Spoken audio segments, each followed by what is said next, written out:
O culto caleiano, em busca de uma tipologia litúrgica, cultos domésticos, o sucessor de Caley, João Manuel Gonçalves dos Santos, doutrina congregacional, denominação independente, as tensões internas, a união das igrejas evangélicas interdenominacionais e o designativo congregacionais. No episódio de hoje, o quarto vídeo da série História do Congregacionalismo.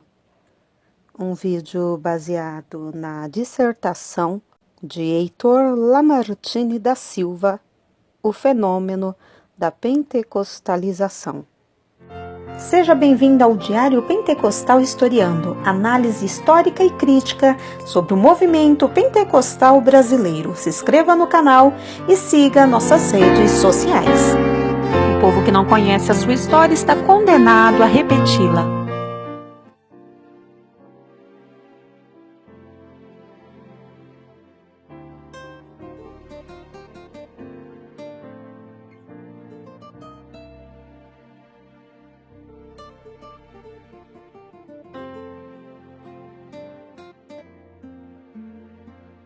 Robert Caley, ele desenvolveu uma prática cultica composta por elementos básicos, como, por exemplo, a oração, os cânticos, a leitura e a exposição bíblica e, quando possível, a ministração eucarística.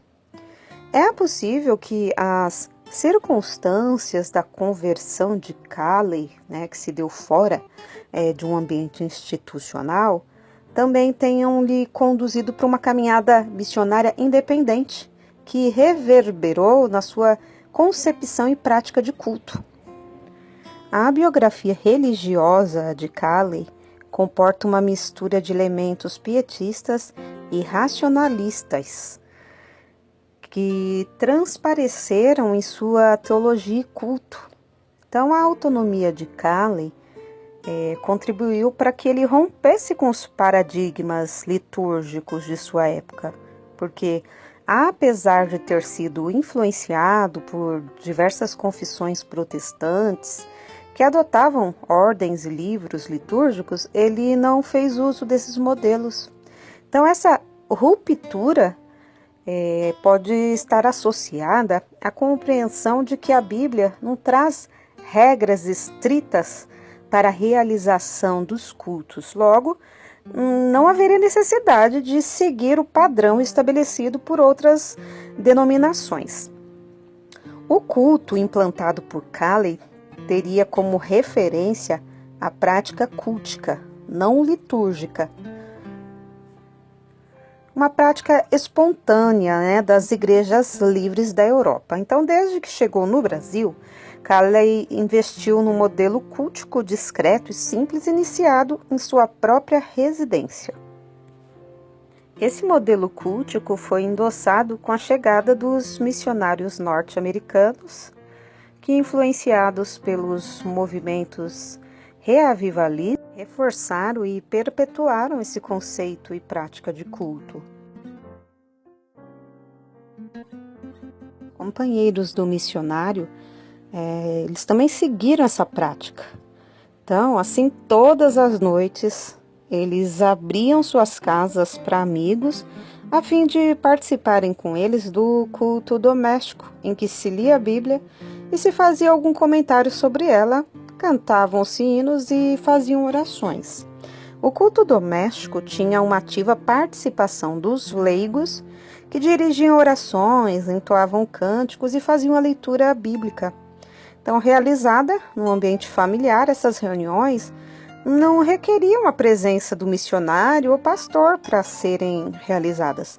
Então, o fato de cada crente poder realizar o culto doméstico e transformar suas casas em núcleo de evangelização acabou ampliando a capacidade de disseminação da mensagem e do culto protestante. Sucedendo Robert Caley, João Manuel Gonçalves dos Santos pastoreou a Igreja Evangélica Fluminense de 1875 a 1911. Então, durante sua formação ministerial, o reverendo Santos estudou no colégio de Charles Spurgeon, em Londres.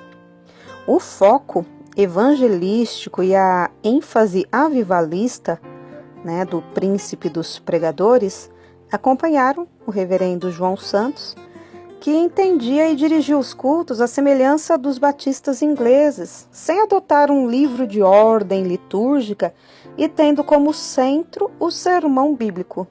Então, livre das amarras financeiras e da dependência de missionários estrangeiros, a igreja fundada por Calley era uma expressão brasileira do protestantismo, caracterizado pela simplicidade doutrinária e cultica. Doutrinariamente se aproximando mais da teologia calvinista, na organização eclesiástica, se assemelhando com o sistema democrático batista. No entanto, não deviam ser associadas com os presbiterianos pela validação do modelo de batismo católico romano, tampouco dos batistas pelo sectarismo desse segmento e pela defesa do batismo por imersão. Durante sua estadia no Brasil, Robert Calley procurou enfatizar o perfil independente de sua comunidade, recusando a vinculação do seu trabalho tanto com os presbiterianos quanto com os batistas. Ele era incisivo em afirmar que a Igreja Evangélica Fluminense pernambucana não se vinculavam a nenhuma denominação estrangeira. Então, essa independência das igrejas fundadas por Calley, em grande medida, só foi possível pelo capital financeiro que ele dispunha para a manutenção do trabalho. Calley manteve decisões administrativas e doutrinárias centralizadas em suas mãos, o que fez com que as igrejas, por ele fundadas, ficassem excessivamente dependentes dele. Então, no final de 1875, Robert Calley e sua esposa voltaram definitivamente para a Escócia. Com sua partida, seus sucessores encontraram dificuldades para dar continuidade ao trabalho congregacional no país. A abertura da igreja para missionários, obreiros e fiéis que ali se achegassem, independentemente de sua origem confessional, da época de Calley, rendeu conflitos e gerou impasses para o delineamento da teologia e para a gestação da identidade institucional do congregacionalismo brasileiro. Então, alguns ministros recebidos pela Igreja Evangélica Fluminense, eles não compartilhavam da perspectiva eclesial congregacionalista, o que acabou ocasionando tensões internas. Então, de fato, muitos obreiros e crentes saíram do círculo congregacionalista para ingressar noutras fileiras protestantes, muito particularmente no segmento presbiteriano. Por volta de 1910, os congregacionais contavam com 13 igrejas apenas. Dentre outras coisas, devido ao princípio da autonomia administrativa e pastoral, essas comunidades permaneceram isoladas uma das outras, o que supõe ter restringido o crescimento e a expansão congregacional no país. Somente em 1913, as 13 igrejas brasileiras e 5 portuguesas que partilhavam as doutrinas propostas por Calley se associaram, dando origem à União das Igrejas Evangélicas Interdenominacionais como uma entidade representativa do congregacionalismo luso-brasileiro.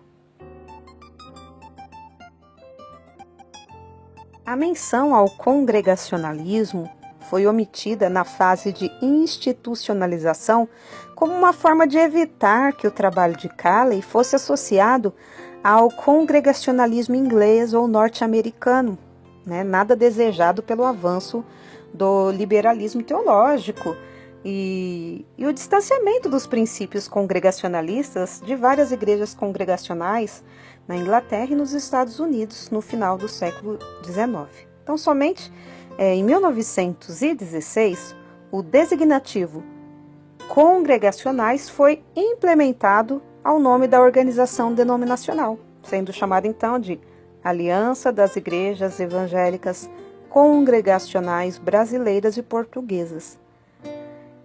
A nomenclatura denominacional foi alvo de sucessivas alterações conforme demandas apresentadas nas convenções gerais. Então, assim, pode-se afirmar que o processo de organização e unificação denominacional das igrejas congregacionais manteve uma contínua problemática no que diz respeito à identificação do congregacionalismo brasileiro, se comparado às demais denominações protestantes estabelecidas no país.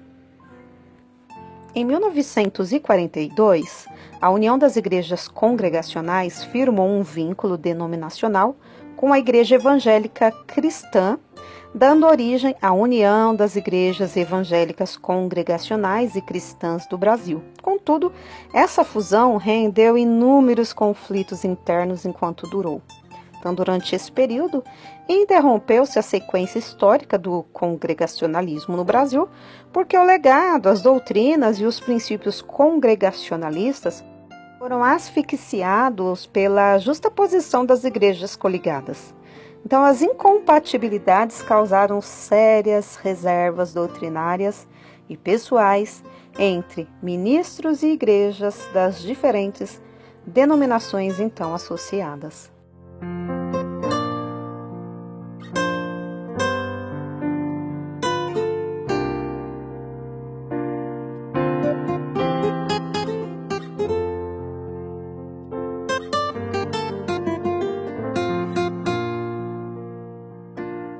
Não perca o próximo e último vídeo da série História do Congregacionalismo.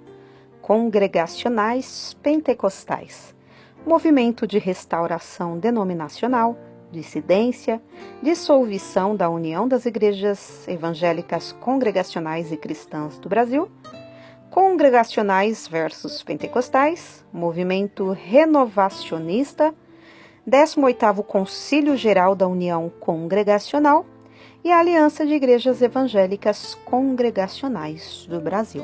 Porque nada podemos contra a verdade, senão pela verdade. Segunda carta aos Coríntios 13:8. Se você gostou do conteúdo deste vídeo, se inscreva no canal, deixe o seu joinha, compartilhe e ative o sininho para receber do YouTube as notificações dos novos vídeos.